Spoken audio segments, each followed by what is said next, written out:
बिस्मिल्लाहिर्रहमानिर्रहीम। Second year federal board की chemistry का यूनिट नंबर 20 है मटेरियल्स, और इस मटेरियल्स के बाकी जितने भी टॉपिक्स हैं वो सारे फॉर्मेटिव असेसमेंट के लिए हैं। एग्जाम के पॉइंट ऑफ व्यू से जो टॉपिक इंपॉर्टेंट है वो है extracting material from ore and alloying. Extracting का मतलब होता है अलहदा करना या जुदा करना। सबसे पहले हमने मटेरियल को उसके ओर से जुदा करना है। जब हम मटेरियल को ओर से जुदा करेंगे तो वो प्योर हो जाएगा, खालिस हालत में आ जाएगा। फिर हमने उसकी एलॉइंग करनी है। एलॉइंग का मतलब होता है मिक्सचर ऑफ मेटल्स। किसी भी मटेरियल के अंदर डिजायर्ड प्रॉपर्टीज लाने के लिए हम उसकी एलॉइंग करते हैं। ओर के बारे में जानने से पहले हमें मिनरल के बारे में पता होना चाहिए, क्योंकि मिनरल और ओर दो कंपैरेटिव टर्म्स हैं जो एक साथ पढ़ी जाती हैं।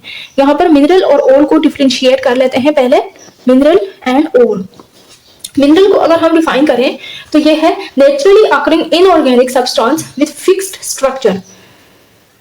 ये नेचुरली अकरिंग है, कुदरती तौर पर पाया जाता है, और इनऑर्गेनिक सब्सटेंस है। सब्सटेंस का मतलब कि इसके अंदर जितने भी एलिमेंट्स हैं उनका रेशो फिक्स्ड होता है और इसका स्ट्रक्चर भी फिक्स्ड है। जैसे हम आयरन के अगर मिनरल्स की बात करें, आयरन के जो मोस्ट कॉमन मिनरल्स हैं वो है मैग्नेटाइट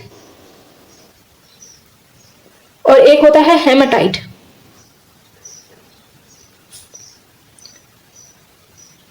Fe3O4 एंड Fe2O3।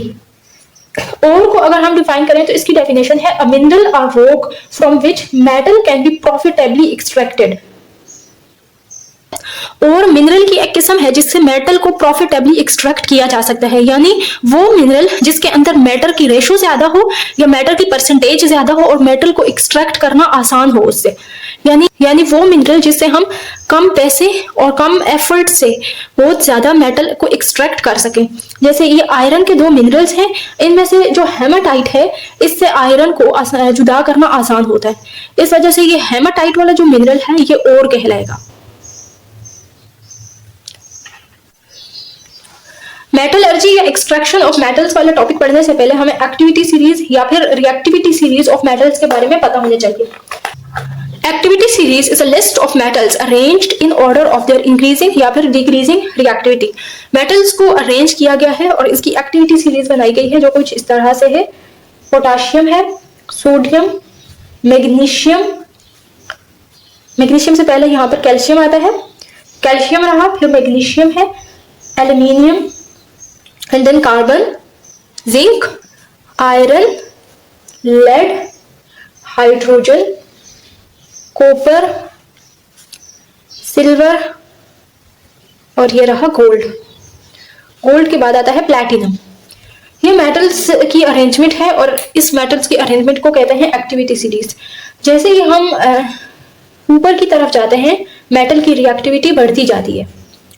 नीचे वाले जो मेटल्स हैं उनकी रिएक्टिविटी कम है और ऊपर वाले जो मेटल्स हैं इनकी रिएक्टिविटी ज्यादा है। ऊपर वाली डायरेक्शन में रिएक्टिविटी इंक्रीज करती है।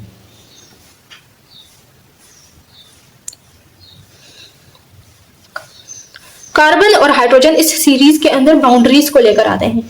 कार्बन से ऊपर जितने भी मेटल्स हैं ये हाईली रिएक्टिव है। ये जितने भी मेटल्स हैं ये हाईली रिएक्टिव मेटल्स कहलाते हैं। हाईली, ये ज्यादातर साल्ट्स की फॉर्म में पाए जाते हैं या फिर ऑक्साइड की फॉर्म में पाए जाते हैं। जैसे मोस्ट कॉमन मेटल्स है सोडियम। सोडियम ज्यादातर सोडियम क्लोराइड या फिर सोडियम ब्रोमाइड की स्टेट में पाया जाता है। इसके अलावा सोडियम ऑक्साइड की स्टेट में भी पाया जाता है। और इनकी एक्सट्रैक्शन के लिए इलेक्ट्रोलाइसिस का प्रोसेस इस्तेमाल किया जाता है। चूंकि इनका बॉन्ड बहुत स्ट्रॉन्ग होता है, ये आयोनिक बॉन्ड है, तो इस बॉन्ड को तोड़ने के लिए बहुत ज्यादा एनर्जी चाहिए होती है जो कि इलेक्ट्रिसिटी से ही हासिल होती है। इनकी नॉर्मल जो केमिकल रिड्यूसिंग एजेंट्स है उससे रिडक्शन पॉसिबल नहीं है, बल्कि इलेक्ट्रिसिटी की मदद से ही इसकी रिडक्शन पॉसिबल है। सबसे पहले तो इसका ये आयोनिक बॉन्ड तोड़ना है और फिर ये जो Na+ है इसको रिड्यूस करवाना है, जिससे हमें प्योर स्टेट में ये मेटल हासिल हो जाएगा। फिर इसके बाद ये मेटल्स आ जाते हैं कार्बन और हाइड्रोजन के दरमियान में, या कार्बन से बिलो वाले जो मेटल्स हैं जिंक, आयरन और लेड। इनकी एक्सट्रैक्शन के लिए रिडक्शन की जाती है, केमिकल रिडक्शन। या केमिकल रिड्यूसिंग एजेंट्स इस्तेमाल किए जाते हैं। Chemical reducing agents, chemical reducing agent में एक कार्बन मोनोऑक्साइड है, कोक है और हाइड्रोजन गैस है। ये किसी चीज को रिड्यूस करके कार्बन डाइऑक्साइड बना देता है। कोक से कार्बन मोनोऑक्साइड, और कार्बन डाइऑक्साइड बनते हैं और हाइड्रोजन से वाटर बन जाता है। किसी चीज इनके ओर्स से ऑक्साइड को ले लेगा और ये इस तरह से खुद ऑक्सीडाइज हो जाएगा और इनके ओर को रिड्यूस कर देगा। फिर इसके बाद ये हाइड्रोजन से बिलो जो मेटल्स हैं इनको इनर्ट मेटल्स भी कहा जाता है। ये मोस्टली इनर्ट होते हैं। ये दो जो मेटल्स हैं ये ऑक्साइड्स और सल्फाइड बना देते हैं। बाकी ये जो गोल्ड और प्लेटिनम है ये तो बिल्कुल प्योर मेटल्स हैं। ये रिएक्टिव फॉर्म में इस दुनिया में नहीं पाए जाते बल्कि प्योर फॉर्म में पाए जाते हैं। और इनकी एक्सट्रैक्शन के लिए भी केमिकल रिडक्शन का अमल इस्तेमाल किया जाता है और थोड़ा सा हीट किया जाता है। थोड़ा केमिकल रिडक्शन या फिर थोड़ा सा हीट करने से ये हमें प्योर मेटल्स हासिल हो जाते हैं। इससे इस एक्टिविटी सीरीज से हमें पता चलता है कि कौन से मेटल्स जो है रिएक्टिव है और कौन से लेस रिएक्टिव है और पर्टिकुलर मेटल की एक्सट्रैक्शन के लिए हमें कौन सा प्रोसेस इस्तेमाल करना होगा। एक्टिविटी सीरीज या फिर रिएक्टिविटी सीरीज ऑफ मेटल को पढ़ने के बाद हम एक्सट्रैक्शन ऑफ मेटल्स वाला टॉपिक पढ़ लेते हैं। तो मटेरियल की एक्सट्रैक्शन के लिए कुछ प्रोसेसेस हैं। उनमें सबसे पहला प्रोसेस है एक्सट्रैक्शन का। फिर दूसरे नंबर पर आ जाता है रोस्टिंग। तीसरे नंबर पर आ जाता है स्मेल्टिंग।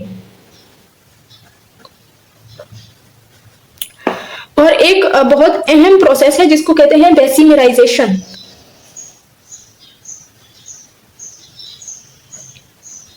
डेसिमराइजेशन सिर्फ और सिर्फ कॉपर के ओर के लिए इस्तेमाल की जाती है, यानी कॉपर पायराइट के लिए। जैसे CuFeS2 ये है कॉपर पायराइट। इसके अंदर से कॉपर को एक्सट्रैक्ट करने के लिए डेसिमराइजेशन का प्रोसेस इस्तेमाल किया जाता है। बाकी ये सारे प्रोसेसेस हर मेटल के लिए हैं, यानी ये जनरल है।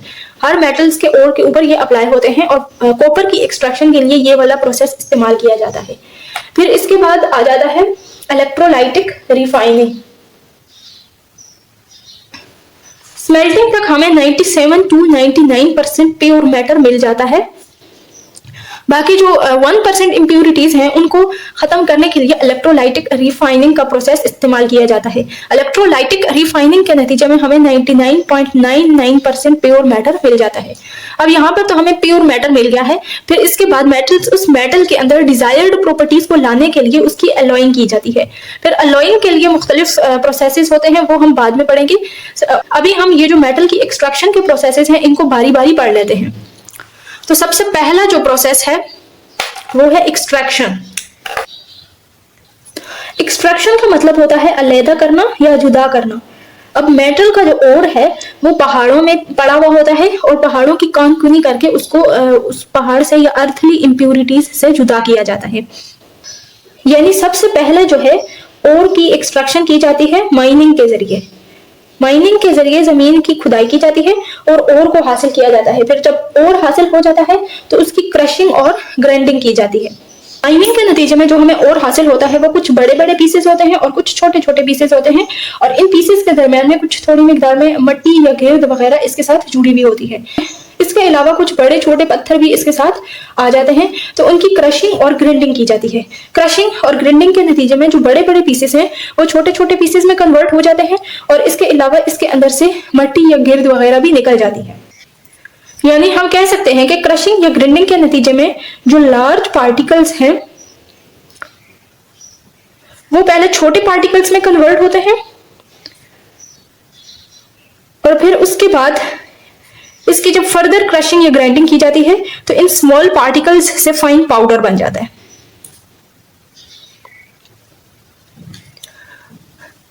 क्रशिंग एंड ग्राइंडिंग के बाद इसी एक्सट्रैक्शन में एक दूसरा प्रोसेस है जिसको कहते हैं कंसंट्रेशन। कंसंट्रेशन का मतलब होता है गाढ़ा करना। अभी जैसे यहाँ पर बताया कि इधर ओर के साथ मिट्टी गिर्द वगैरह या अर्थली इम्प्यूरिटीज मौजूद होंगी, तो उन अर्थली इम्प्यूरिटीज को अगर ओर से जुदा कर दिया गया तो उसको कंसंट्रेशन कहा जाएगा, क्योंकि उनको जुदा करने से जो ओर है वो गाढ़ा हो जाता है। कंसंट्रेशन के 3 मुख्तलिफ तरीके हैं जिनको हम बारी बारी पढ़ लेते हैं। कंसंट्रेशन 3 मुख्तलिफ तरीके से की जाती है डिपेंडिंग अपॉन के ओर किस किस्म का है। सबसे पहले यहाँ पर है मैग्नेटिक सेपरेशन। Magnetic separation. फिर दूसरे नंबर पर है ग्रेविटेशनल सेपरेशन।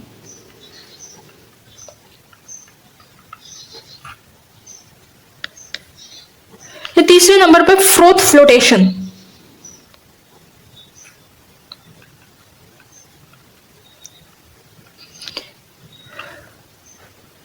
तो इधर हम सबसे पहले मैग्नेटिक सेपरेशन पढ़ लेते हैं।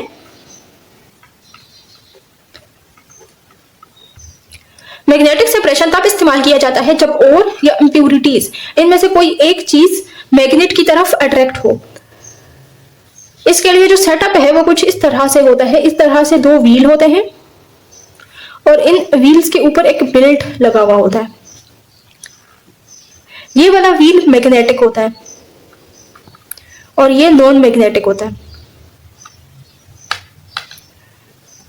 इधर से इसके ऊपर ओर डाला जाता है।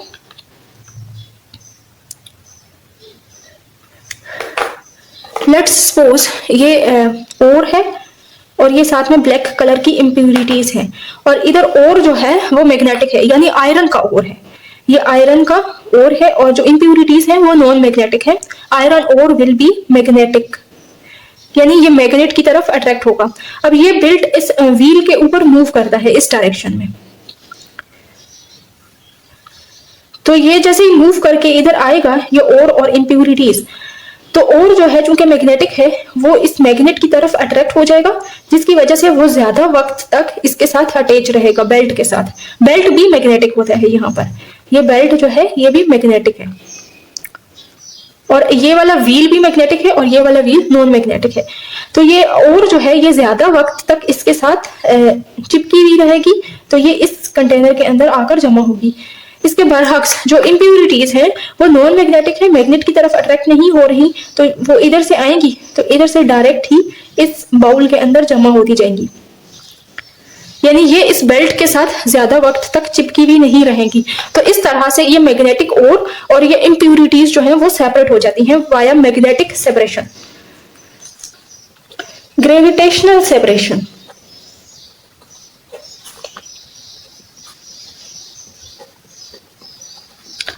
जब ओर और इम्प्यूरिटीज के अंदर डेंसिटी का डिफरेंस होगा तो ये ग्रेविटेशनल सेपरेशन का प्रोसेस इस्तेमाल किया जाएगा।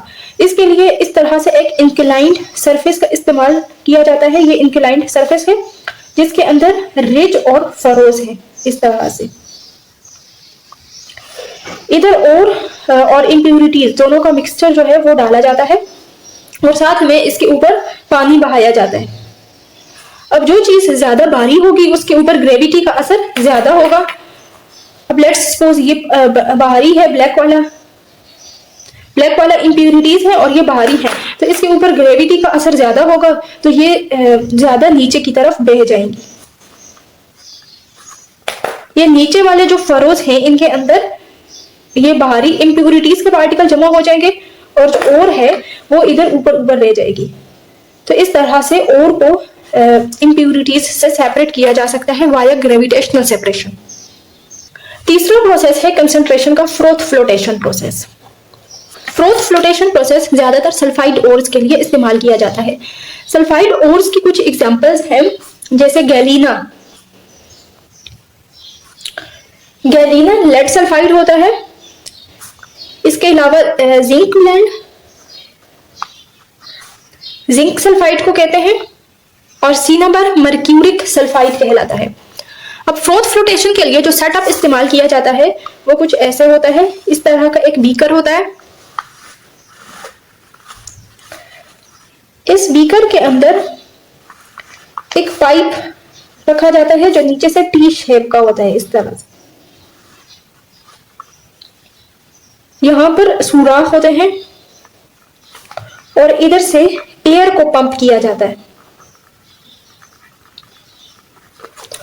ओर को पानी के अंदर हल किया जाता है और इसके अंदर डाल दिया जाता है ओर प्लस वाटर, और साथ में इसके अंदर जाता है पाइन ऑयल।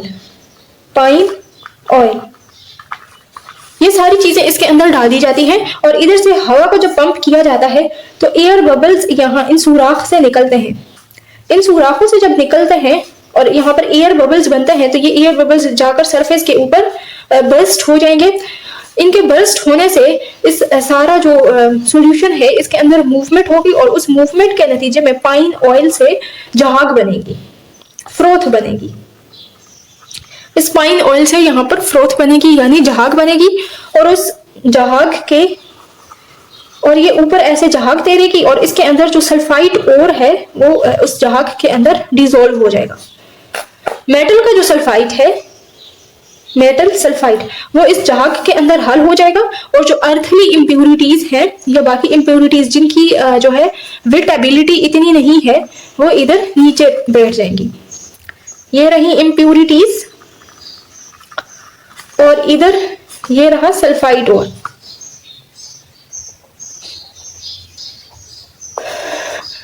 इस जहाग को ऊपर से निकाल दिया जाएगा और इस तरह से ये ओर जो है ये हमारे पास कंसंट्रेट हो जाएगी। ये खास तौर पर सल्फाइड के लिए इस्तेमाल किया जाता है क्योंकि जो सल्फाइड्स हैं उनकी वेटेबिलिटी ज्यादा होती है। वो पाइन ऑयल की जो जहाग है उसके अंदर ज्यादा हद तक हल हो सकते हैं, इस वजह से ये प्रोसेस सिर्फ और सिर्फ सल्फाइड ओर के लिए इस्तेमाल किया जाता है। तो ये 3 प्रोसेसेस थे कंसंट्रेशन के लिए। कंसंट्रेशन के बाद जो अगला प्रोसेस आता है एक्सट्रैक्शन ऑफ मेटल का, वो है रोस्टिंग। रोस्ट का वैसे मतलब होता है किसी चीज को एक्सेस ऑफ एयर में बर्न करना या उसको डायरेक्ट हीट करना। यहाँ पर किसी भी चीज को किसी कंटेनर के अंदर डाला जाता है या किसी बाउल के अंदर डाला जाता है और ऊपर यहाँ पर एयर होती है, एयर के अंदर ऑक्सीजन मौजूद होता है और इसको हीट किया जाता है। इस अमल को कहते हैं रोस्टिंग। तो रोस्टिंग के अंदर किया जाता है कि मेटल का जो ओर है, मेटल ओर, उसको हीट किया जाता है in excess of oxygen, excess of oxygen या एयर में जब उसको हीट किया जाता है तो एयर में जाहिर सी बात है ऑक्सीजन होती है। तो इस हीटिंग के नतीजे में मेटल के ओर से मेटल का ऑक्साइड बन जाएगा, मेटल ऑक्साइड, यानी ओर की ऑक्सीडेशन हो जाएगी और उससे मेटल का ऑक्साइड बन जाएगा। और ये जो हीटिंग है ये less than the boiling point of metal, heating should be less than melting point of metal. कुछ मेटल ओर्स की जो रोस्टिंग है वो यहां पर बताई गई है, जैसे जिंक सल्फाइड जो है, 2 मोल्स ऑफ जिंक सल्फाइड को जब 3 मोल्स ऑफ ऑक्सीजन में बर्न किया जाता है तो इसके नतीजे में हमें हासिल होता है जिंक ऑक्साइड। जिंक ऑक्साइड के 2 moles plus 2 moles of sulphur dioxide, यानी मेटल का जो ओर है वो कन्वर्ट हो गया है मेटल के ऑक्साइड में। इसके अलावा ये मर्क्यूरिक सल्फाइड है, यहाँ पर मर्करी +2 ऑक्सीडेशन स्टेट में है तो ये मर्क्यूरिक कहलाएगा। मर्क्यूरिक सल्फाइड की जब ऑक्सीडेशन की जाती है तो इसके नतीजे में ये मरकरी जुदा हो जाता है और साथ में SO2 बन जाता है। क्योंकि मरकरी की अफिनिटी ऑक्सीजन के लिए कम है जिसकी वजह से मरकरी प्योर स्टेट में हमें हासिल हो जाता है और ये लिक्विड स्टेट में होता है, ये सॉलिड में है और ये गैसियस स्टेट्स में है। जब गैसियस स्टेट में है तो ये यहाँ से इवोल्व हो जाएंगे। आयरन का एक बहुत अहम ओर होता है जिसको आयरन पायराइड कहते हैं। आयरन पायराइड का फॉर्मूला है CuFeS2। इसकी जब रोस्टिंग की जाती है तो इसकी रोस्टिंग के नतीजे में हमें मिलता है copper sulphide plus iron sulphide plus sulphur dioxide. ये जो 2 मोल्स ऑफ आयरन पायराइड जब ऑक्सीजन में बर्न करते हैं तो हमें कॉपर सल्फाइड और ये चीजें मिलती हैं। अब इसकी अगर रोस्टिंग हम देखें तो इस रोस्टिंग के नतीजे में हमें मेटल के ऑक्साइड हासिल नहीं हुए, मेटल के सल्फाइड हासिल हुए हैं। ये इस वजह से कि ये कॉपर और आयरन की अफिनिटी यहाँ पर सल्फर के लिए ज्यादा है बजाय ऑक्सीजन के। तो ये जो आयरन के पायराइड है इसकी रोस्टिंग जरा मुख्तलिफ तरीके से की जाती है, बल्कि इसकी रोस्टिंग का जो अमल है इसको एक अलग नाम दिया जाता है जिसको बेसिमराइजेशन कहते हैं और बेसिमराइजेशन को हम अलग से पढ़ेंगे। रोस्टिंग के बाद जो अगला प्रोसेस आता है वो है स्मेल्टिंग। अभी रोस्टिंग में हमने जो मेटल का ऑक्साइड बनाया है उसकी रिडक्शन की जाएगी और रिडक्शन के नतीजे में हमें हासिल होगा मेटल खालिस हालत में, मेटल इन प्योर स्टेट हमें हासिल होगा और साथ में यहाँ पर ऑक्सीजन निकल जाएगी किसी रिड्यूसिंग एजेंट के साथ रिएक्ट करके। रिडक्शन के लिए जो रिड्यूसिंग एजेंट्स इस्तेमाल किए जाते हैं वो कोक, 3 किस्म के रिड्यूसिंग एजेंट्स इस्तेमाल किए जाते हैं, कोक, हाइड्रोजन गैस और कार्बन मोनोऑक्साइड। कोक रिड्यूस होकर कार्बन मोनोऑक्साइड और कार्बन डाइऑक्साइड बनाती है, हाइड्रोजन गैस रिड्यूस होकर वाटर बना देती है और कार्बन मोनोऑक्साइड रिड्यूस होकर कार्बन डाइऑक्साइड बना देता है। अब डिफरेंट किस्म के जो मेटल के ऑक्साइड है उनके लिए अलग अलग किस्म का रिड्यूसिंग एजेंट इस्तेमाल किया जाता है depending upon the reaction feasibility. कुछ मेटल के ऑक्साइड देख लेते हैं जो हमें रोस्टिंग के नतीजे में हासिल हुए हैं, जैसे आयरन का ऑक्साइड Fe2O3 जिसको हेमेटाइट कहते हैं। इसकी रिडक्शन करेंगे हम कार्बन मोनोऑक्साइड की प्रेजेंस में। इस रिडक्शन के नतीजे में हमें आयरन हासिल होगा और साथ में कार्बन डाइऑक्साइड। कार्बन डाइऑक्साइड चूंकि गैसियस है तो ये यहाँ से इवोल्व हो जाएगी, पीछे बचेगा खालिस आयरन। अब इसकी रिडक्शन के लिए खास तौर पर ये कार्बन मोनोऑक्साइड इस्तेमाल किया जाता है। अब इसकी रिडक्शन के लिए इधर हम कोक इस्तेमाल नहीं कर सकते क्योंकि कोक जो ब्लास्ट फर्नेस है, ब्लास्ट फर्नेस उसकी लाइनिंग के साथ रिएक्ट करके कार्बन मोनोऑक्साइड बना देता है और जो और है उसकी रिडक्शन नहीं हो पाती। इसके अलावा कोक जो है वो रिडक्शन करवाता है एट हाई टेम्परेचर। कोक के साथ रिडक्शन के लिए हमें बहुत ज्यादा टेम्परेचर चाहिए होगा। इसके अलावा एक तीसरी रीजन है कार्बन मोनोऑक्साइड को इस्तेमाल करने की कि कार्बन मोनोऑक्साइड गैसियस स्टेट में होता है। ये गैसियस है, can easily penetrate Fe2O3 crystal, जबकि कोक जो है वो सॉलिड स्टेट में होता है और उसका रिएक्शन जो है इसके साथ ज्यादा हद तक नहीं हो पाता। इसके अलावा हम हाइड्रोजन गैस को भी इस रिडक्शन के लिए इस्तेमाल नहीं कर सकते क्योंकि उसके साथ भी रिएक्शन फिजिबिलिटी के कुछ रीजंस हैं। इसके बाद सेकेंड जो मेटल ऑक्साइड है वो है tungsten oxide. W stands for tungsten. इसकी रिडक्शन के लिए हाइड्रोजन गैस इस्तेमाल की जाती है और हमें टंगस्टन हासिल होगा खालिस सॉलिड स्टेट में और साथ में 3 मोल्स ऑफ वाटर। अब क्योंकि ये सॉलिड है और ये लिक्विड स्टेट में है तो ये ऐसे ही इस सॉलिड से बह जाएगा और अलग हो जाएगा। इसकी रिडक्शन के लिए हम कोक क्यों नहीं इस्तेमाल कर सकते?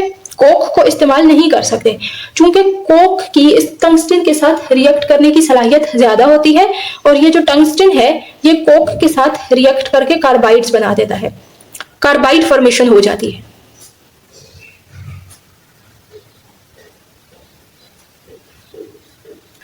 इसके अलावा हम इसके लिए कार्बन मोनोऑक्साइड को भी इस्तेमाल नहीं कर सकते, वो भी कुछ थर्मोडायनेमिक्स और स्टेबिलिटी की रीजंस हैं।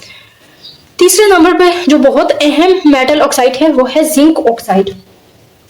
जिंक ऑक्साइड की रिडक्शन के लिए कोक का इस्तेमाल किया जाता है और इस रिडक्शन के नतीजे में हमें जिंक सॉलिड स्टेट में हासिल होता है और साथ में कार्बन मोनोऑक्साइड गैसियस स्टेट में हासिल होती है। अब जिंक ऑक्साइड की रिडक्शन के लिए स्पेसिफिकली ये कोक इस्तेमाल किया जाता है। अब कोक यहाँ पर बेड के तौर पर बिहेव कर रहा है जिसके ऊपर इस सॉलिड जिंक ऑक्साइड का रिडक्शन जो है वो आराम से हो जाता है। ये रिएक्शन होता है 1270 डिग्री सेल्सियस के ऊपर। अब इस रिडक्शन के लिए इधर हम कार्बन मोनोऑक्साइड का इस्तेमाल नहीं कर सकते क्योंकि कार्बन मोनोऑक्साइड कार्बन डाइऑक्साइड बना देती है और ये बाद में रीऑक्सीडेशन ऑफ मेटल करवा देता है, रीऑक्सीडेशन ऑफ मेटल। तो ये कुछ रीजंस हैं जिसकी वजह से हम खास किस्म का रिड्यूसिंग एजेंट ही खास किस्म के मेटल ऑक्साइड की रिडक्शन के लिए इस्तेमाल करते हैं। ये था तीसरा प्रोसेस एक्सट्रैक्शन ऑफ मेटल का जो है स्मेल्टिंग। अब स्मेल्टिंग के नतीजे में हमें मेटल हासिल हो गया है जो कि खालिस हालत में होगा।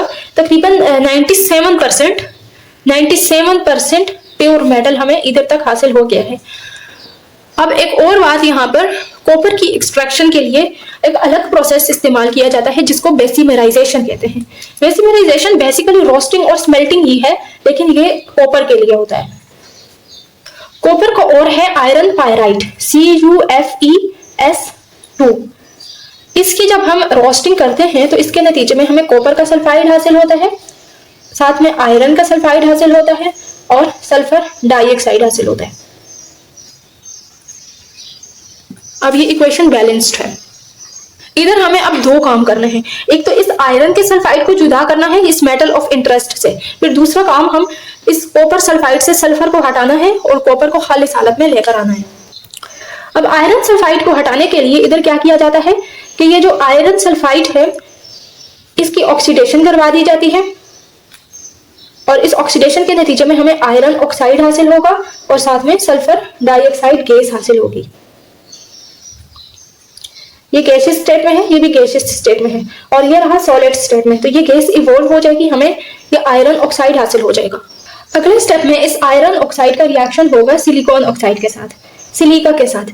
ये रहा आयरन ऑक्साइड और ये सिलिका के साथ रिएक्ट करेगा और इस रिएक्शन के नतीजे में आयरन सिलिकेट बन जाएगा। ये रहा यहाँ पर आयरन ऑक्साइड, ये सिलिका के साथ रिएक्ट किया तो ये सिलिकेट बन गया। अब ये स्लेग कहलाएगा और ये हल्का होता है, लाइटर, ये ऊपर फ्लोट करेगा और ऊपर से ही इसको निकाल लिया जाएगा। ये सारे रिएक्शंस बेसिमर कन्वर्टर के अंदर हो रहे होते हैं और बेसिमर कन्वर्टर की लाइनिंग सिलिकॉन ऑक्साइड की होती है, जिसकी वजह से ये रिएक्शन होता है। इन दो रिएक्शंस के नतीजे में iron sulphide metal of interest से जुदा हो गया है। अब ये रहा हमारा मेटल ऑफ इंटरेस्ट का ओर, इसकी ऑक्सीडेशन करेंगे, ये कॉपर सल्फाइड है, इसकी ऑक्सीडेशन करेंगे तो ऑक्सीडेशन के नतीजे में हमें कॉपर हासिल होगा, कॉपर का ऑक्साइड हासिल होगा और साथ में ये सल्फर डाइऑक्साइड हासिल हो जाएगा।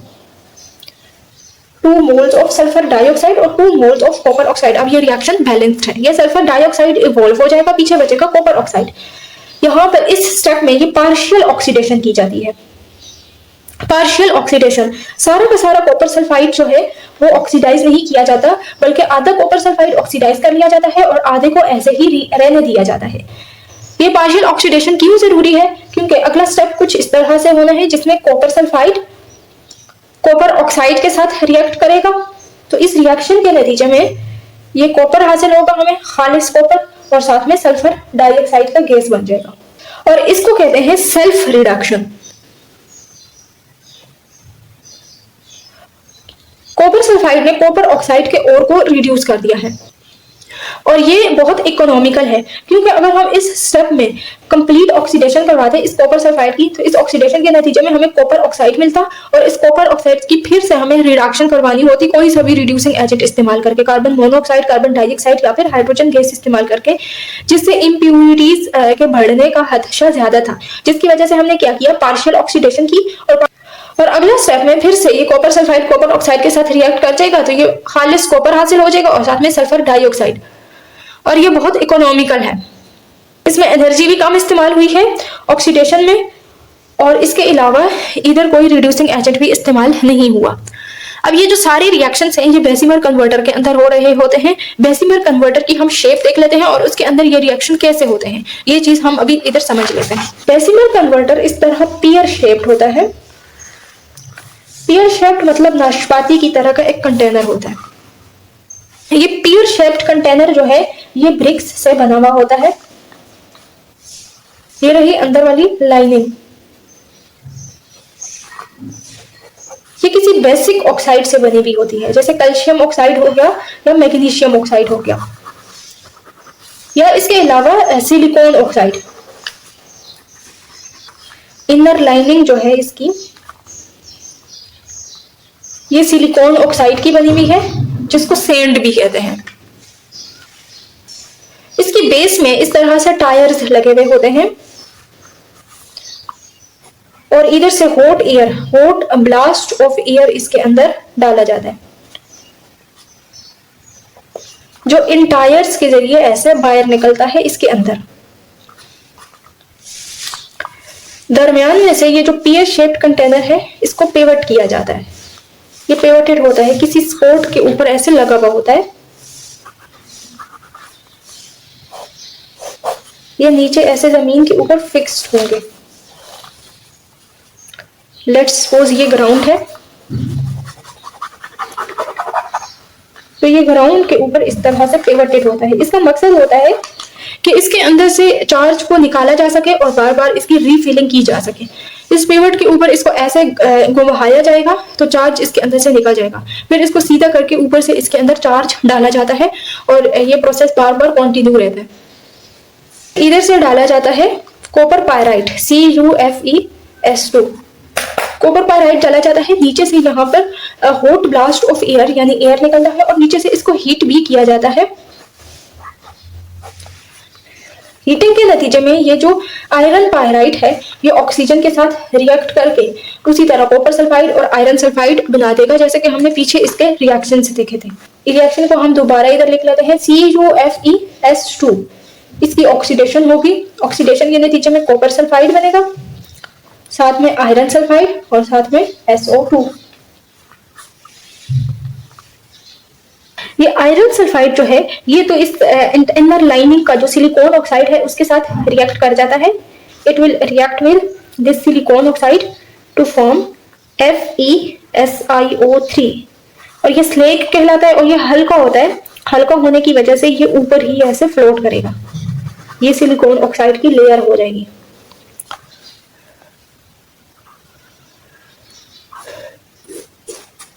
सल्फर डाइऑक्साइड तो इधर से इवॉल्व हो जाएगा क्योंकि ये गैसियस स्टेट में है।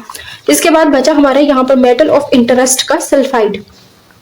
इस सल्फाइड का रिएक्शन होना है, सबसे पहले इसकी पार्शियल ऑक्सीडेशन होनी है और फिर उसके बाद इसकी सेल्फ रिडक्शन होनी है। जैसे इधर मैंने इसके ये दो रिएक्शंस बताए हैं। ये पहला रिएक्शन है पार्शियल ऑक्सीडेशन और दूसरा रिएक्शन है सेल्फ रिडक्शन और इसके नतीजे में इधर हमें प्योर स्टेट में ये जो लिक्विड कॉपर है ये हासिल हो जाता है। इस चीज के इधर फर्दर दो रिएक्शंस होने हैं। पहले रिएक्शन के नतीजे में इसका कॉपर ऑक्साइड बनेगा और दूसरे रिएक्शन के नतीजे में हमें लिक्विड स्टेट में ये कॉपर हासिल हो जाएगा। बेसिमराइजेशन के बाद ये हमें कॉपर हासिल हुआ है। लेट्स सपोज इस कंटेनर के अंदर हमने कॉपर को रखा हुआ है, ये कॉपर है और ये लिक्विड स्टेट में मोल्टन फॉर्म में है या इसको हम लिक्विड स्टेट में कह सकते हैं। इसके अंदर कुछ थोड़ी मिकदार में सल्फर डाइऑक्साइड गैस ट्रैप हो जाएगी, ट्रैप हुई भी इसके अंदर रह जाती है और ये सल्फर डाइऑक्साइड बाहर की तरफ निकलने की कोशिश करती है क्योंकि ये मोल्टन स्टेट में है। ये जब बाहर निकलेगी तो इधर से इसके ऊपर फोड़ा सा बना देगी और वो बिल्कुल छाले की तरह लगेगा। इस वजह से इस बेसिमर कन्वर्टर से जो हमें कॉपर हासिल होता है इसको ब्लिस्टर कॉपर कहते हैं। ब्लिस्टर कॉपर, ब्लिस्टर का मतलब होता है छाला या फोड़ा। क्योंकि सल्फर डाइऑक्साइड के इस कॉपर के अंदर निकलने की वजह से इसके ऊपर फोड़े से बन जाते हैं जिसकी वजह से इसको ब्लिस्टर कॉपर कहते हैं। और इस बेसिमराइजेशन के नतीजे से जो हमें कॉपर हासिल होता है वो 97 to 99% प्योर होता है। यानी अभी भी थोड़ी सी मिकदार में इसके अंदर इम्प्यूरिटीज होंगी। इसको और 100% तक प्योर करने के लिए हम इलेक्ट्रोलाइटिक रिफाइनिंग का प्रोसेस इस्तेमाल करते हैं और इसकी प्यूरिफिकेशन जरूरी है। इसकी प्यूरिफिकेशन क्यों जरूरी है? क्योंकि कॉपर का इस्तेमाल ज्यादातर वायरिंग में किया जाता है और वायरिंग में अगर थोड़ी सी मिकदार में भी इम्प्यूरिटीज होंगी ना तो वो करंट को डिसरप्ट करेगा। आर्सेनिक, आयरन या फिर फास्फोरस के जैसी इम्प्यूरिटीज अगर इसके अंदर हुई तो ये क्या करेंगी? डिसरप्ट करंट को डिसरप्ट कर रहे हैं। इसके अलावा इसके अंदर कुछ प्रीशियस मेटल्स भी होते हैं जिनको इससे इलेक्ट्रोलाइटिक रिफाइनिंग के जरिए रिकवर किया जाता है। रिकवरिंग प्रीशियस मेटल्स में आ जाते हैं गोल्ड, सिल्वर या फिर प्लेटिनम।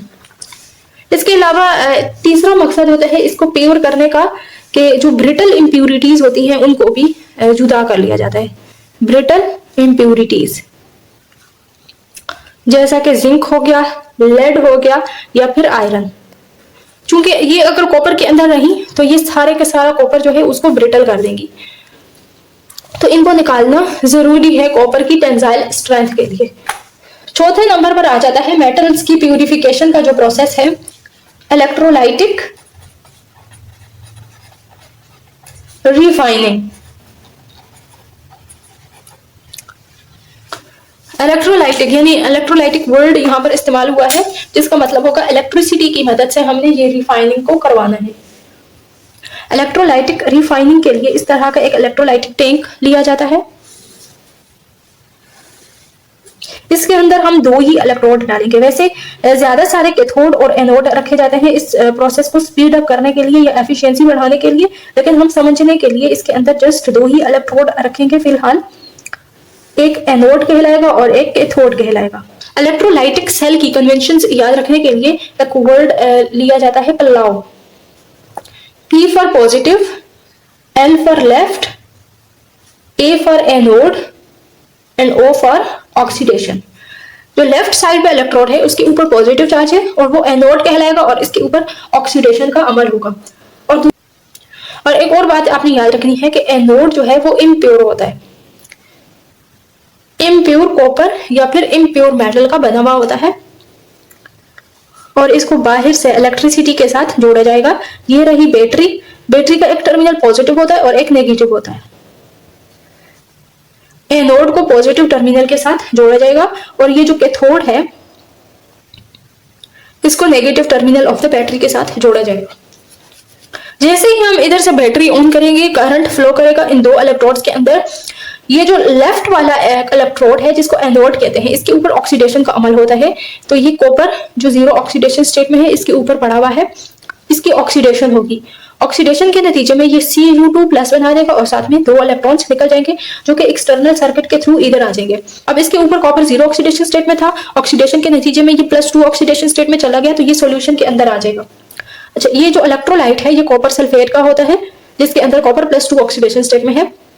तो चूंकि ये सॉल्यूशन के अंदर आ गया है, तो अब ये दूसरे इस इलेक्ट्रोड के ऊपर डिपॉजिट हो जाएगा। चूंकि इस इलेक्ट्रोड के ऊपर इलेक्ट्रॉन्स हैं, नेगेटिव चार्ज है इसके ऊपर और इस इलेक्ट्रोड के ऊपर पॉजिटिव चार्ज है, तो इधर इलेक्ट्रॉन छोड़कर ये सॉल्यूशन के अंदर चला जाएगा और फिर इस इलेक्ट्रोड के ऊपर डिपॉजिट होता जाएगा। इसी तरह इस इलेक्ट्रोड से सारा का सारा कॉपर जो है वो डिसॉल्व होता जाएगा और जो मड है या इम्प्यूरिटीज है वो इधर नीचे बैठ जाएंगी, जिसको एनोडिक मड का नाम दिया जाता है, और इसके ऊपर प्योर कॉपर डिपॉजिट होता जाएगा। स्टार्ट में ये इलेक्ट्रोड पतला था, जैसे जैसे कॉपर इसके ऊपर डिपॉजिट होता जाएगा तो इसकी विड्थ जो या मोटाई जो है वो बढ़ती जाएगी, और ये वाला इलेक्ट्रोड शुरू में मोटा था और आहिस्ता आहिस्ता ये पतला होता जाएगा क्योंकि कॉपर इसके ऊपर से डिसॉल्व होता जा रहा है। इस साइड पे रिडक्शन का प्रोसेस होगा। रिडक्शन में ये Cu2+ जो है ये इलेक्ट्रॉन्स को लेकर Cu0 ऑक्सीडेशन स्टेट में जाता जाएगा। ये रहा ऑक्सीडेशन वाला इलेक्ट्रोड और ये है रिडक्शन। इस इलेक्ट्रोलाइटिक रिफाइनिंग के नतीजे में हमें 99.9% प्योर कॉपर हासिल हो जाता है। 99.99%। सॉलिड मेटल्स की प्यूरिफिकेशन के लिए ये इलेक्ट्रोलाइटिक रिफाइनिंग का प्रोसेस इस्तेमाल किया जाता है, और अगर लिक्विड मेटल्स होंगे तो उसकी प्यूरिफिकेशन के लिए डिस्टिलेशन का प्रोसेस इस्तेमाल किया जाता है। डिस्टिलेशन में डिफरेंस ऑफ बॉइलिंग पॉइंट की बुनियाद पर चीजों को सेपरेट किया जाता है। जो मेटल है और इम्प्यूरिटीज जो है उनका बॉइलिंग पॉइंट अलग होगा, और इस अलग बॉइलिंग पॉइंट की वजह से ये दोनों चीजों की सेपरेशन पॉसिबल हो जाएगी। Boiling point difference is employed for the separation of metals. अभी तक तो हमने मेटल को प्यूरिफाई कर लिया है। स्टेप बाय स्टेप हमने मेटल को प्यूरिफाई किया है। सबसे पहले एक्सट्रैक्शन की है, फिर रोस्टिंग, स्मेल्टिंग और उसके बाद इलेक्ट्रोलाइटिक रिफाइनिंग। कॉपर के लिए हमने बेसिमराइजेशन का अमल किया है। अब इसके बाद अगली चीज आ जाती है एलॉइंग की।